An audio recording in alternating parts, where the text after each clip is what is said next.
Welcome, welcome, welcome, everybody. This is Gabe Marrero, and you are tuned into WMRE Radio, broadcasting live from the AMUC. And today we are joined by a very special guest, actress, internet sensation, and singer behind her new album, Biting My Tongue. We're joined by Kenzie. Kenzie, thank you so much for joining us today. Of course. Thank you for having me. Yeah, and so, like I said, new tour, just kicked off. How's that been going so far? It's been really good. I think this is show 6, so we're still in the beginning stages, but it's been so much fun. It's been a lot, but it's been good. Okay, show 6. Are you in Atlanta yet? I am. I'm in Atlanta right Welcome, now. welcome to the Yes. city. How you like it so far? I love it. I've been here a few times and super nice. It's great to hear. That's great to hear. And speaking of just life on the road in general, the tour and all that, how's that been going? I know you're early into it, but and I'm sure maybe with your background you're used to it a little bit, but how's that been? Just, traveling and all that. Yeah, I mean it's been so fun. I've become really close with everyone that's on tour at the moment, so I think that's been super awesome and opening for someone is a different experience because obviously it's not all my fans that are in the crowd, but it is fun because I get to kind of win them over in a way. Of So course. Of course. Yeah. And speaking of opening, how's it been working with Mark, working with Mark Amber? Mark is awesome. He's so sweet and I'm so lucky that he brought me on this tour. But yeah, he is just a kind person and we're definitely all having a lot of fun. And how did y'all two get in contact in the first place? How did that come to be? I think it was something our managers got in contact, but he's heard my music and so it kind of just worked out that way. Okay. But we hung out a few times before tour and yeah, he's super kind. So it's mutual love. That's great to hear. That's great to hear. Any favorite cities traveling? Ooh, at the moment, oh, that's so hard. I mean, here we haven't really had much time and we're leaving um tomorrow, but we were in Chicago, which was really nice. I think though I love Nashville. I think Nashville is so fun. Nashville. And the venue we played at was super cool. It was called The Loft. And yeah, I mean, I love going to Nashville, so I think at the moment that's my favorite, but I feel like tonight is gonna be my favorite because we're wearing costumes on stage. So Okay. Okay. it's like our Halloween show. Okay. What are you going with? Can you disclose that yet? Oh yeah. We're doing Alice in Wonderland. Ooh. So I'm Okay. gonna be Alice and then my drummer and my guitarist are gonna be Tweedledee and Tweedledum. So That's great. That's great. yeah. That sounds super fun, of course. And any cities that's like, not to sound like, not to be like a Debbie Downer, but any cities that you go there and it's just like, nah, like it's not it. Like, Yeah, I mean, I think I can say this because I'm from Pennsylvania, but when I do love Philly, but I think the area we were in, it was kind of just like, like I'm so used to the East Coast and I feel like everyone on the East Coast kind of just like looks the same in a way. Um, but yeah, I think I can say that because I'm from there. fair enough. Fair enough. Um, but yeah, but just getting into more into your background. You come from, you are one of many former actors, actresses to transition into the field of music. And I guess just to start off on that note, do you have Mount Rushmore of actors slash singers, people to like successfully make that transition? Think of your Oh, wow. your Will Smiths, your Zendayas, Yeah. your Totally. whatnot. I mean, I think there's a lot of people that I've looked up to in the music industry, but I think when I was a younger girl, everyone, we all watched like Disney Channel religiously.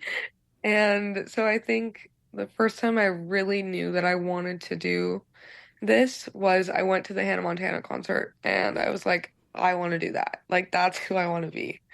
And I think as I've grown up, she's always been someone I've looked up to, Miley Cyrus. But there's so many people that just really inspire me. I mean, Sia is a really big inspiration of mine, and I think Ariana Grande is amazing, and then there's just like those smaller artists now that I really love that are not on the same category as like Ariana Grande, but like I love Lizzie McAlpine and I love Gracie Abrams and Billie Eilish and yeah, I think just like girls in general. I feel like they're kind of dominating the music industry right now. So, um, I'm really proud to be a part of it. For sure, for sure. And on that note, it does seem that unfortunately a lot of child actors kind of do get put into a box to an extent as they grow up and try to transition out of that space. And a lot of them do struggle to break free of their ties to the screen. And I just wanted to know, as you've transitioned from the screen to the microphone, have you managed to kind of break out of that box, and what have been the challenges in doing so, and maybe to an extent how has it helped you um, transition into Yeah, into what you're doing now? totally. I think, coming from a TV show and then going into music, I kind of figured that it would take a while for people to kind of take me seriously in the music industry because I feel like a lot of people, reality, whatever, wherever you come from, they kind of, everyone just tries music at least once. And so a lot of my comments were like, okay, everyone can sing. And it's like, no, I've always wanted to do this. Like, I've taken vocal lessons since I was like 5 years old. And so, it took some time. I think for a while, people didn't really get it, and I think now they're starting to. But of course, I always get the like, "Oh, I know you from this, and I know you from this," and it's still very sweet. And I also remember where I came from. But I think nowadays I kind of just do it for myself at the end of the day because, um, at least I think my music is good, and I hope that a lot of people can relate to it. So I don't really try to think about it too much. Well, we also find your music to be good here at Oh, WMRE, and thank you. we're big fans of the recent album "Biting My Tongue."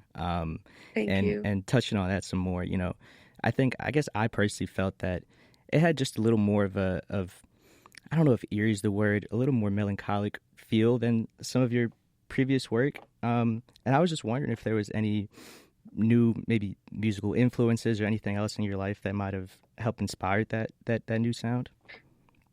Yeah, I think, for me, when I was younger, my like first album that I ever released, I didn't really write any of the music. And so I kind of was just like put in this box where it was like, all right, this is your sound. And I never really got to figure it out. But with this last album, I've been working on it for 4 years now.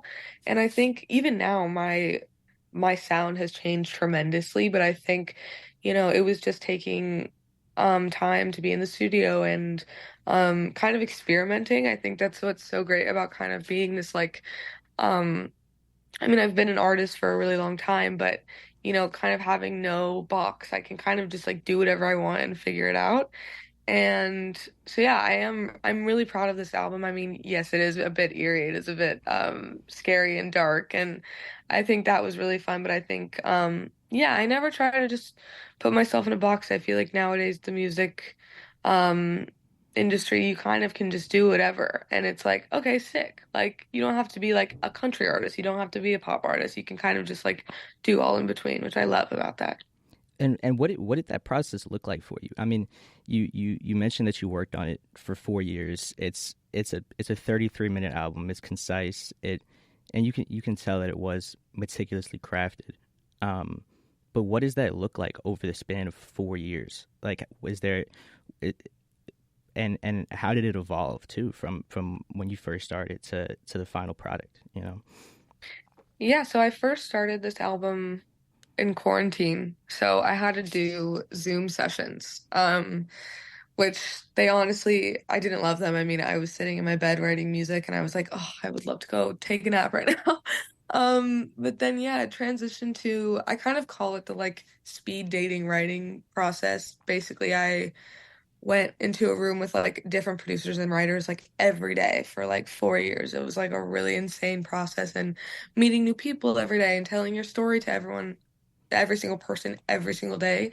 Um, it's fun for a while, but then it's like, oh my God, I found my people within these people. So, um, that was good. But I will say with this album, because it's been 4 years in the making, I've probably made, I don't know, 40, 50 songs, and only a few of those got picked. And so it is so interesting the kind of like picking and choosing. We were being very specific on what sounded good together and what song would be great for the next project. And it was like, it always changed. So I'm like happy with what we ended with, but there were so many songs that just didn't make it.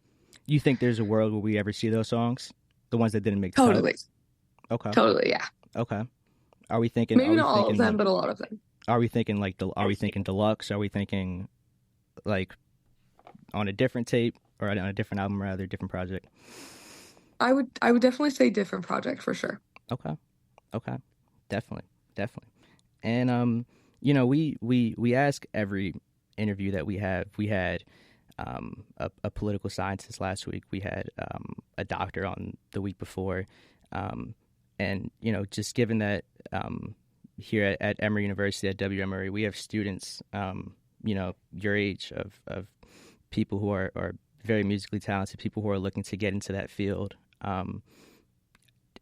You did have a bit of an untraditional path, but what advice would you have for any students, who are, potentially want to be in your shoes in a couple of years? Yeah, of course. I mean, I have a lot of friends that are recently now just getting in the music industry, and I think the advice that I could give to people that want to do what I'm doing, I mean, I would just say keep at it. I would say also that things don't just change overnight.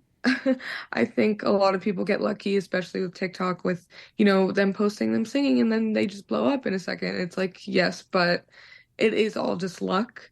And so I will say, having a community of people that kind of have the same interests as you can also help you work towards that goal and you can all help each other. And I think yeah, just really, if you really want to do something, you can, and just put your mind to it and don't get discouraged because even me, growing up how I did and like having the platform that I do, I get discouraged all the time, but I just remember that it's something that I really love doing. And I think that's with anything that you do. I think if you really enjoy it, you can succeed for sure. 100%, 100%. Well, Kenzie, that's all we have for you. We Amazing. really do appreciate you taking the time to call in. And we highly encourage everybody. She's in Atlanta tonight, opening for Mark Amber. If you're around, Halloween, Alice in Wonderland tonight. So if you're around, definitely make sure to Yes. pop out to that. WM Murray will be in attendance as well. So come say what's Oh, up. yay. And Thank you so much for having me. yeah, Kenzie, thank you so much. We will get you back to the heavy rotation. Um, if you want to see further clips from this interview, please go to the WMRE Radio Instagram account. It will be posted there in the coming days. And once again, Kenzie, thank you so much. Thank you. All right.